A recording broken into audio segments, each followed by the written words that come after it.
지혜를 믿고 또 그것을 자랑하며 살아가던 가인의 후손들로 인해서 온 세상이 죄악 덩어리가 되었습니다. 더 안타까운 것은 그동안 그래도 믿음의 명문 가정을 이루며 살아왔던 셋의 후손들까지도 바로 이 세속의 물결에 휩싸였습니다. 그들에게 동화되어 버렸습니다. 그래서 나온 결과는 노아의 홍수입니다. 그런데 이런 시대에도 모든 사람들이 세속의 물결에 끌려가는 이런 시대에도 새로운 역사의 주인공이 된 사람이 있습니다. 하나님으로부터 구원을 경험하고 새로운 역사의 주인공이 된 사람, 그가 바로 오늘 본문에 나오는 노아입니다. 이 노아에 대해서 성경은 이렇게 기록합니다. 8절에 노아는 하나님의 은혜를 입었더라. 하나님의 은혜를 입어 구원을 경험하고 그리고 새로운 역사의 주인공이 되었습니다. 어떻게 노아는 하나님의 은혜를 입은 사람이 되었을까? 저는 오늘 본문을 묵상하면서 세 가지 점을 발견했습니다. 우선 노아는 좋은 이름을 가지고 있었다. 29절 말씀을 같이 읽어보겠습니다. 이름을 노아라 하여 이르되 여호와께서 땅을 저주하심으로 수고롭게 말하는 우리를 이 아들이 안위하리라 하였더라. 수고롭게 일하는 우리를 이 아들이 안위하리라. 이 노아의 이름의 본뜻은 위로, 안위, 꽁솔라시옹, 그런 뜻입니다. 죄로 인해서 세상은 저주를 받았습니다. 그리고 땅은 엉겅퀴와 가시만 내는 겁니다. 사람들은 피곤한 인생을 살게 되었어요. 그 인생의 곤고함이 극에 달한 것입니다. 그때 라멕이라는 사람이 아들을 낳고 그 아들의 이름을 노아로 붙이면서 좀 쉬었으면 좋겠다, 좀 위로를 받았으면 좋겠다, 너무 인생이 힘들다, 이렇게 고백한 것입니다. 그는 위로와 안식을 소망했습니다. 그런데 이름대로 노아를 통해서 그 아버지와 가족들이 위로를 받았어요. 그리고 자연 만물이 다 망해가는데 그래도 한 종류씩은 살아남아 위로를 받았습니다. 더 놀라운 것은 세상 사람을 만드시고 후회하시고 한탄하시던 하나님, 얼마나 실망하셨으면 후회하셨다. 내가 사람 만든 것을 후회한다. 그렇게 좋아하셨던 일을 후회한다고 하시는 그 하나님의 아픈 마음을 노아가 위로해 드렸습니다. 노아를 보면 하나님의 마음에 위로가 있는 거예요. 하나님까지도 위로해 드린 인생이 되었어요.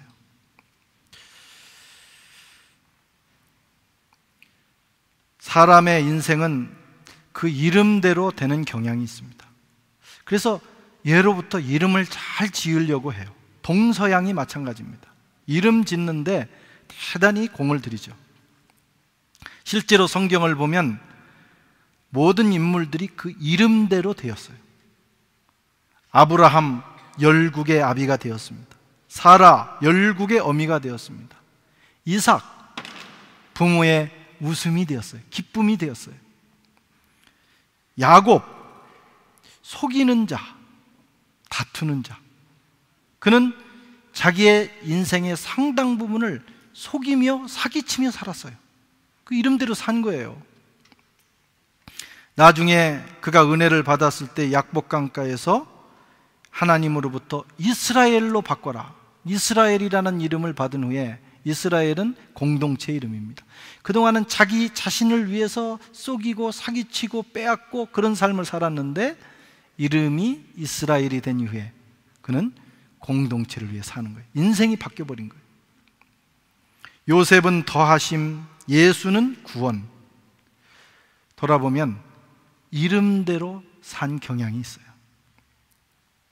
저는 이렇게 생각해 봤습니다. 왜 이름대로 됐을까? 그냥 이름만 지어놨다고 그렇게 될까? 그것은 아닐 거예요. 사람들이 이름을 지어놓고 평생을 그 이름을 부르는 겁니다. 노아야, 노아야. 어릴 때는 이쁘니까 노아, 일어나면 노아 까꿍, 노아 까꿍 하면서 계속해서 불러대는 거예요. 해석하자면 위로, 너는 위로자가 되어라. 위로 까꿍, 위로 일어나라. 위로 밥 먹어라. 위로 사냥해라. 위로야 공부 좀 해라. 위로야 그렇게 살지 말고 세상의 위로가 되어라. 위로야 그냥 불러봤다. 뭐 하여튼간 아마 이 노아는 500년 동안 그 말을 들으면서 그는 살았습니다. 그랬더니 위로하는 인생이 되었어요. 그는 자라면서 부모의 마음을 위로했고, 가족의 마음을 위로했고, 자연 만물을 위로했고, 여러분 창조주 하나님까지도 위로했어요. 그분의 마음을 만져드리는 인생이 됐습니다. 이름대로 돼요. 아브라함이 그랬잖아요. 열국의 아비가 됐잖아요. 이 바울은 본래 사울이라는 이름과 바울이라는 이름을 동시에 가지고 있었어요. 사울이라는 이름은 히브리 이름이고, 이 사람이 디아스포라, 지금 터키 지역에 살았기 때문에, 헬라권에 살았기 때문에 헬라 이름도 가지고 있었어요. 그게 바울입니다. 그가 히브리인으로 살 때는 사울 이렇게 들었어요. 그러다 보니까 그는 큰 자가 되고 스스로 교만해졌고 다른 사람을 판단하고 평가하는 사람이 됐어요. 그런데 주님 만난 다음에 바울로 불려지기 시작합니다. 이방인의 사도가 됐고 낮아졌고 작은 자가 되어서 복음을 만방에 전하는 인생을 살았어요. 그 이름이 그렇게 불려지는 게 중요해요. 구약 성경에 보면 시돈의 왕 중에 엣바알이라는 왕이 있습니다. 번역하면 바알이 그와 함께 있다, 그런 뜻이에요. 이름을 지어도 말이에요, 그렇게 지었어요. 이 시돈 땅은 바알 숭배의 본거지입니다. 그래서 왕자를 낳자 왕이 왕자의 이름을 엣바알, 바알이 그와 함께 있다. 그리고 평생을 부른 거예요. 바알이 함께 있다. 그랬더니 그에게서 그 자손들이 나오는데 당대의 최고의 바알 숭배자들이 나왔어요. 그 중에 하나가 누구냐면 이세벨이라는 여자입니다. 딸이 이세벨이, 그 여자가 이스라엘 왕에게 시집을 와가지고 온 북왕국 이스라엘을 더럽혔습니다. 그것 때문에 이스라엘이 망했어요. 그리고 이세벨의 또 딸이 남왕국으로 시집을 가버리는 거예요. 그래가지고 남왕국도 바알 숭배가 됐고 남왕국도 망해서 바벨론 포로가 되어버렸어요.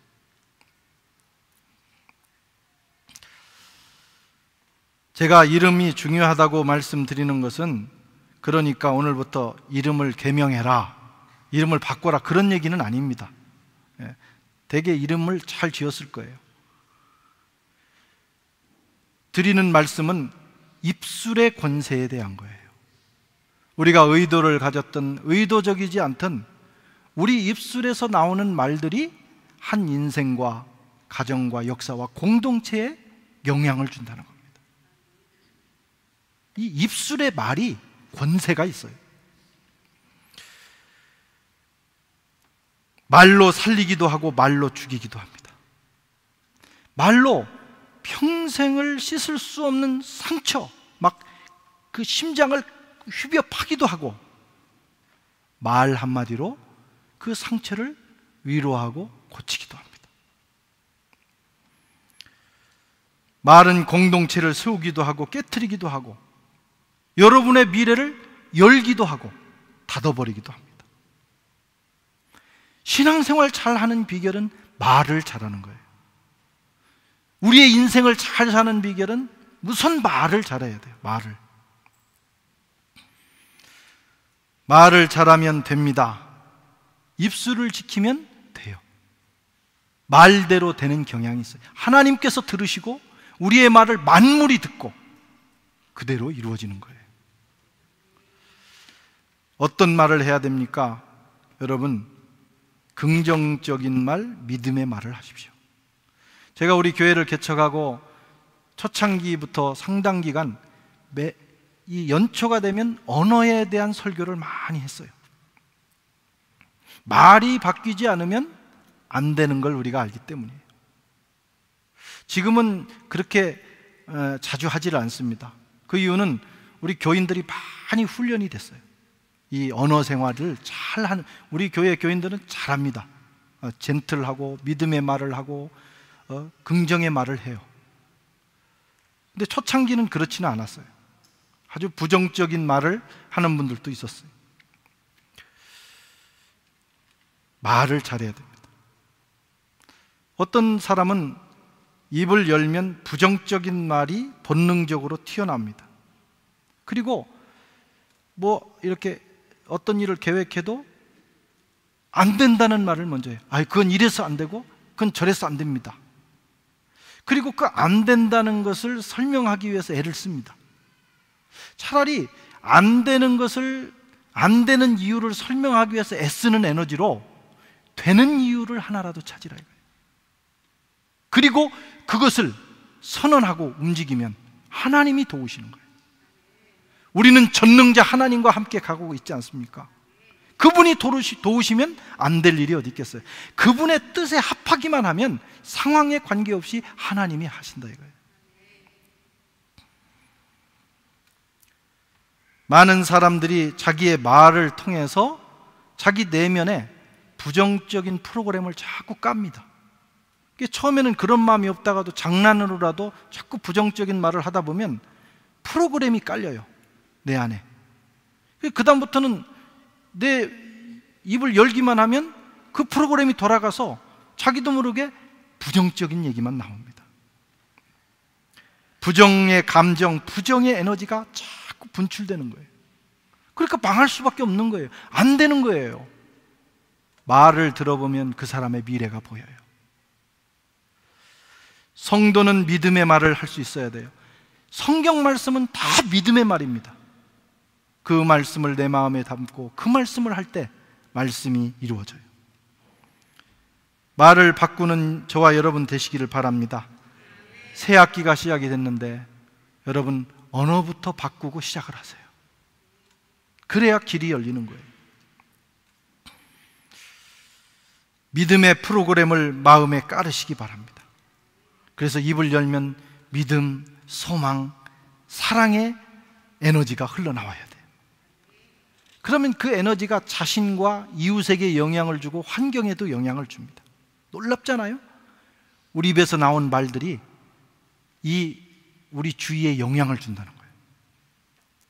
실제로 이런 그 사람의 그 에너지가요, 반경 1.6km, 어떤 사람이 믿음이 충만하고 기쁨이 충만해서 자꾸 그런 말을 하고 그런 에너지를 발산하면 이 반경 1.6km 안에 있는 사람들이 그 영향을 받을 수 있는 가능성이 25%랍니다.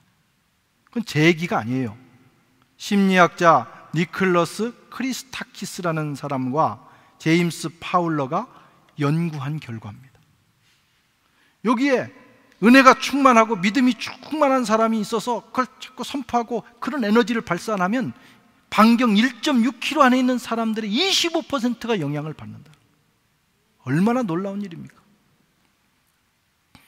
아침에 일어나셔서 여러분은 첫 마디를 뭘 하십니까?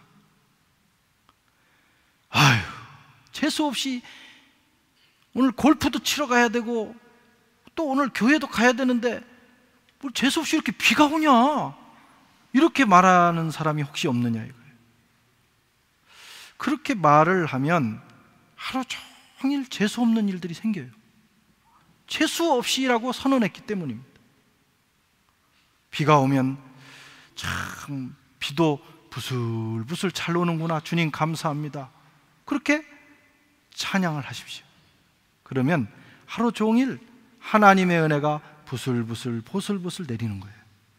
어디를 있어도 하나님의 은혜가 잠잠하게 내려와요. 아침에 거울을 보면서 여러분 양치질하고 아침에 일어나서 세면장에서 거울을 보면서 뭐라고 합니까? 아유, 너는 왜 이렇게 생겨도 재수없이 생겼냐? 아, 우리 부모는 왜 나를 놔도 이렇게 낳냐고. 그렇게 말하지 말라 이거예요. 그러면 하루 종일 여러분을 만나는 사람마다 무슨 생각을 하냐면, 왜 쟤는 저렇게 재수없이 생겼지? 주는 것 없이 미운 사람이 있어요. 주는 것 없이 그냥 괜히 군대 가서도 괜히 때리고 싶은 사람이 있어요. 그러니까 괜히 맞는 거예요. 잘못한 것도 없는데. 우리를 보는 사람마다 그렇게 우리를 느끼면 어떡하겠어요?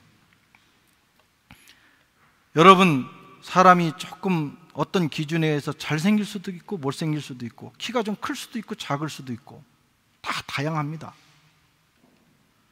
그것을 선언하지 마시고 생긴 건 이미 결정된 거예요. 거울을 보고 이렇게 말하세요. 너 참 개성 있게 생겼다. 개성. 너 참 매력 있다. 그러면 만나는 사람마다 야, 저 사람 참 개성 있게 생겼네, 이렇게 생각합니다. 못생겼다고 생각하지 않습니다. 매력을 느끼는 거예요. 말대로 됩니다. 하나님도 말씀으로 세상을 창조하셨잖아요.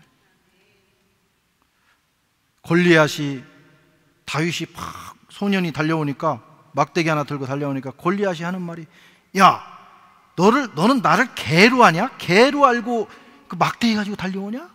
그랬더니 다윗이 달려가면서 물맷돌을 하나 끊어가지고 확 던졌더니 이마는 돌이 가서 이마에 맞춰서 그냥 죽었어요.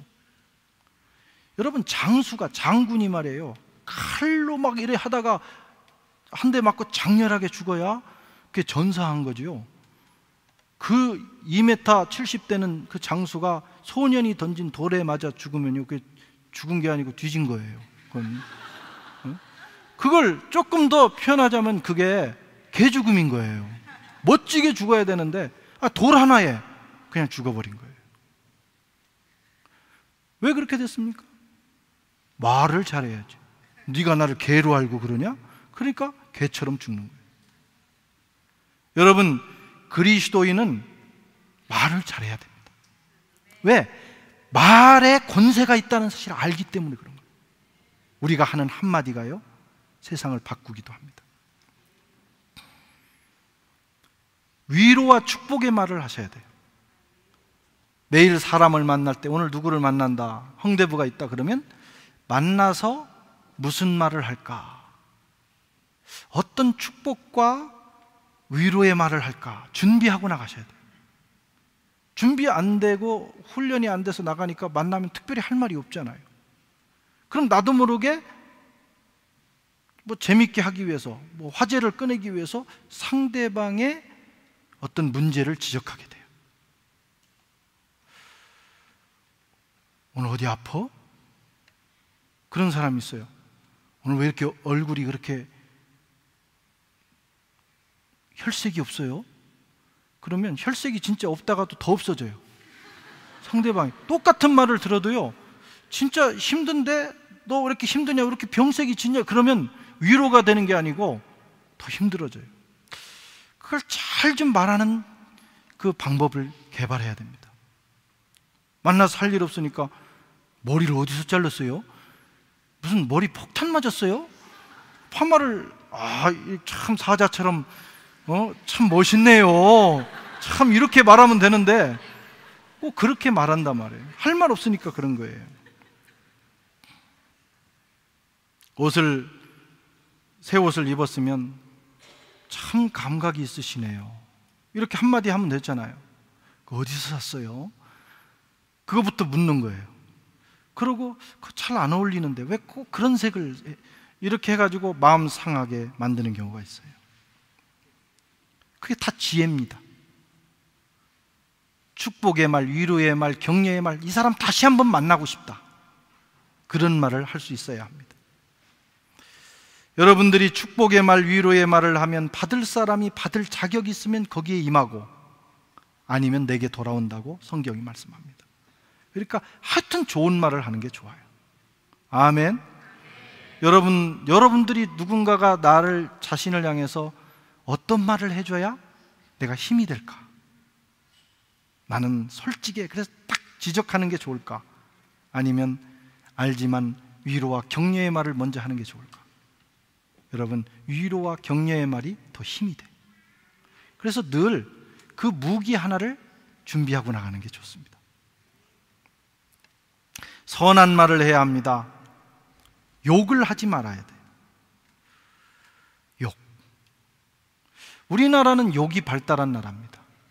아마 우리나라처럼 욕의 종류가 다양한 나라도 없을 거예요.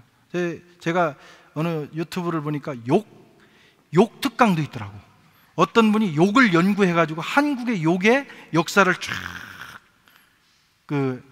역사가 있는 욕이더라고. 왜 욕이 발달했는지 아세요? 우리나라는 수없는 외세의 침입을 받았어요. 약 700번 정도를 크고 작은 침입을 받았다고 하는데, 외국이 와서 우리를 괴롭히고 수탈해가고 그러면 힘이 없으니까, 싸울 힘은 없으니까 이놈들이 간 다음에 뒤에서 밤새도록 욕하는 거예요. 계속 욕하는 거예요. 우리가 할 수 있는 일은 뭐예요? 욕하는 거예요. 그랬더니 여러분, 우리나라를 침공했던 대다수의 나라가 다 망했어요. 우리는 지금 수천 년의 역사를 가지고 있지만 수나라도 망하고 먼 나라도 망하고, 일본이 36년 동안 너무 오랫동안 지배했다가 원자탄 맞았어요. 하나씩 가지고 다니셔야 돼요. 아멘. 지금 갑자기 옆에 사람을 한번 보세요. 무슨 말을 하고 싶은지 한마디씩 해보세요. 되게 할 말이 없을 거예요. 처음 보는 분이기도 하지만 무슨 말을 해야 될까?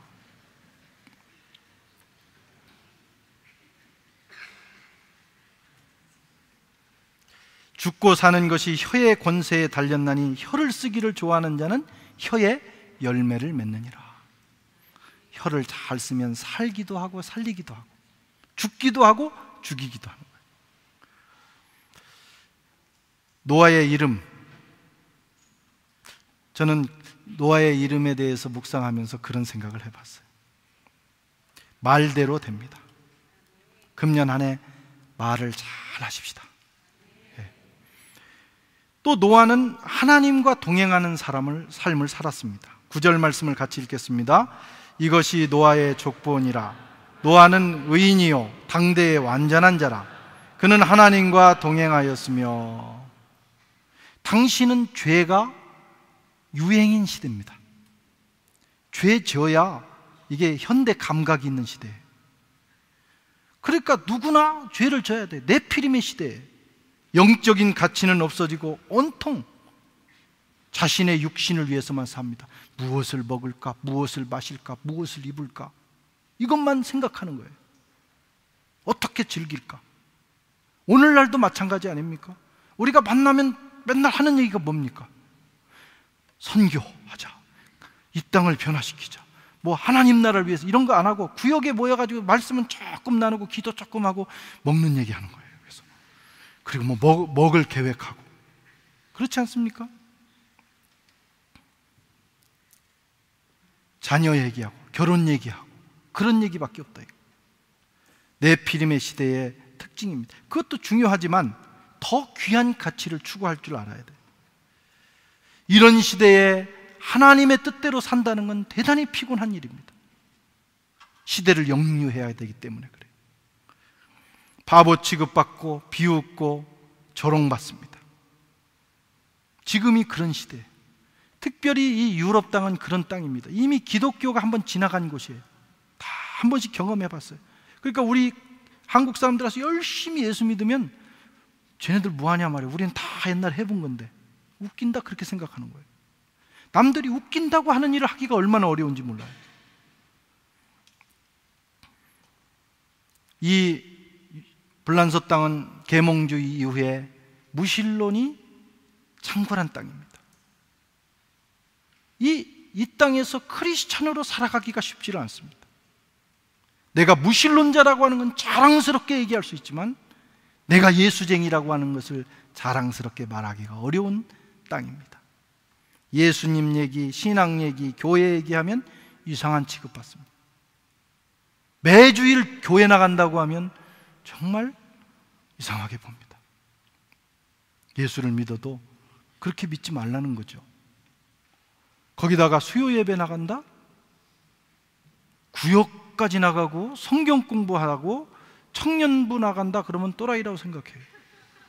야, 저 완전히 광신자다 그렇게 생각합니다. 그런 시대에 우리가 주일을 성수하고 그런 시대에 하나님 뜻대로 살고 하나님과 동행하며 산다는 것이 얼마나 어렵냐 이거예요.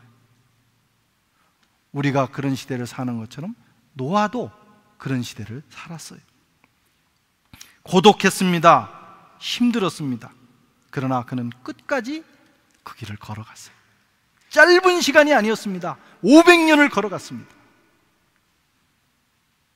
그랬더니 그를 통해서 많은 사람이 위로받고 하나님도 위로를 받으셨어요. 한탄하시다가도 노아를 보면 위로가 되시는 거예요.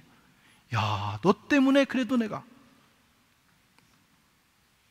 우리도 노아처럼 눈에 보이지 않으시지만 우리와 함께 계시는 하나님과 동행하고 세상 사람들이 다 다른 길로 가도 우리는 주님이 정해주신 그 길로 갈 수 있기를 바랍니다. 예. 힘들어요. 예수 믿는 게 쉬운 게 아닙니다. 고독한 길입니다. 바보 취급 받아야 됩니다. 그러나 바른 길이에요. 노아는 온전한 순종을 했습니다. 하나님께서 노아를 부르셔서 방주를 만들라고 명령하셨는데 그냥 방주 만들어라 이러면 마음대로 만들면 되는데 방주를 만드는 방법과 방주의 모양을 디테일하게 주시는, 그래서 어려운 거예요. 그냥 내 생각대로 만들면 되는데 디테일하게 이렇게 꼭 만들라는 거예요. 그게 어렵습니다. 그러나 노아는 이 일을 제기하지 않고 지체 없이 즉시 순종했어요. 그리고 끝까지 순종했습니다. 6장 22절 말씀 같이 읽어보겠습니다. 노아가 그와 같이 하여 하나님이 자기에게 명령하신 대로 다 준행하였더라. 하나님이 자기에게 명령하신 대로, 내 마음대로 한 게 아니에요. 신앙생활을 내 마음대로 하면 안 됩니다. 하나님이 정해주신 디테일한 상황이 있어요. 그걸 순종해야 합니다. 그리고 다 준행했더라. 100% 준행한 거예요.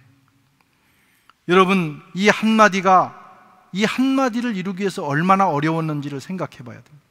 예, 그렇게 하겠습니다 하고 120년 걸렸어요. 120년 동안 작업을 하면서 얼마나 많은 일이 있었겠어요.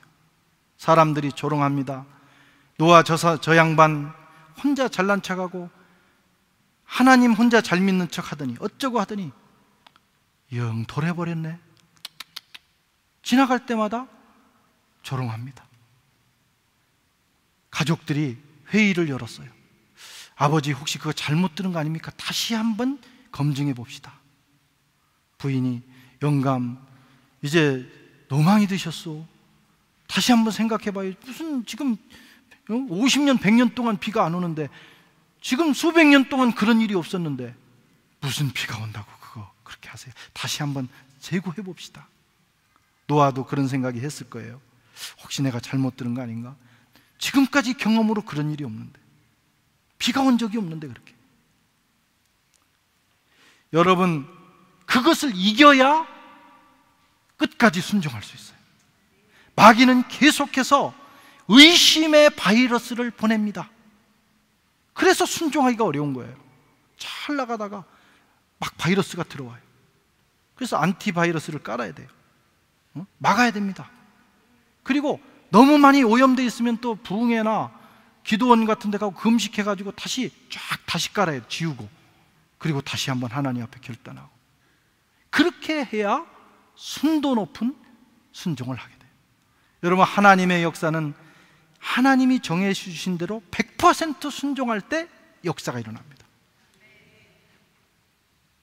물이 100도 돼야 끄는 거예요. 98도까지 가면 안 돼요. 100도를 넘어야 돼요.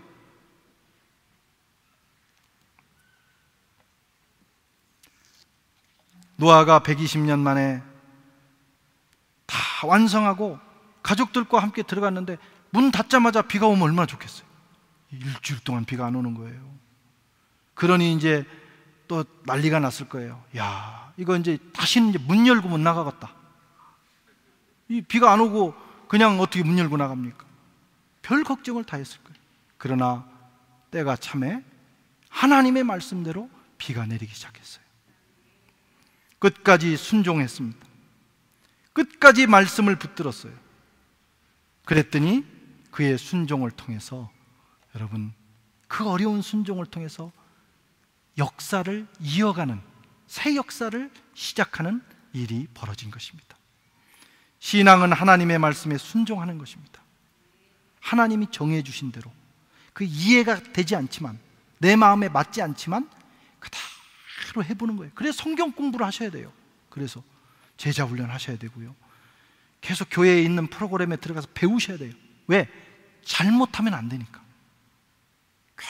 괜히 하는 거예요. 잘못하면. 제대로 해야 역사가 일어나는 거예요. 순도 높은 100%의 순종을 통해서 하나님의 역사가 일어나요. 어떤 분들은 한 90까지는 꼭 하는데 10%가 모자라는 순종을 하는 경우가 있어요. 10%. 이건 뭐와 같으냐면 방주를 다 만들어 놓고요, 지붕을 안 덮는 거예요. 그러니까 비가 오면 그 다음에 막아낼 길이 없습니다. 100% 하셔야 돼요. 신앙생활은 씨 뿌리는 농부의 삶과 같습니다. 씨를 뿌리면 반드시 때가 되면 열매가 나옵니다. 그런데 그때까지 기다려야 돼요.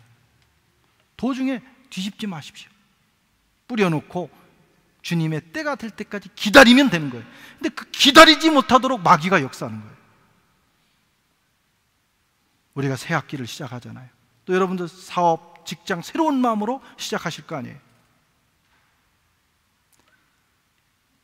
인내로 가시면 주님께서 열매를 보게 하십니다. 자꾸 바꾸지 마시고 한번 정한 거 끝까지 가시고. 아멘. 히브리서 10장 36절에 너희에게 인내가 필요함은 너희가 하나님의 뜻을 행한 후에 약속하신 것을 받기 위함이라. 성경은 계속해서 인내를 가르쳐요.